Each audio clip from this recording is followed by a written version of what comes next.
Oconee County, a teen's behind bars while deputies search for another suspect after shots were fired during a break-in. And tonight, we learned that wanted suspect is also tied to another case. This is Truett Brock. The sheriff's office arrested the 18-year-old after a break-in on White Pine Drive. Investigators say multiple shots were fired into a bathroom door. A handgun was also found on scene. Deputies say a man was hurt. 2 women and 2 children were also in the home when all this happened. Brock faces multiple charges, including attempted murder.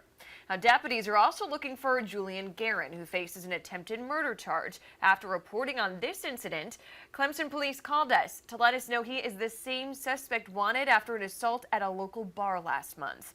Guerin is accused of hitting someone in the head with a beer bottle after an argument at Tiger Town Tavern. Police say the victim was knocked unconscious and was actually airlifted to the hospital. So if you know where Guerin is, call Crime Stoppers.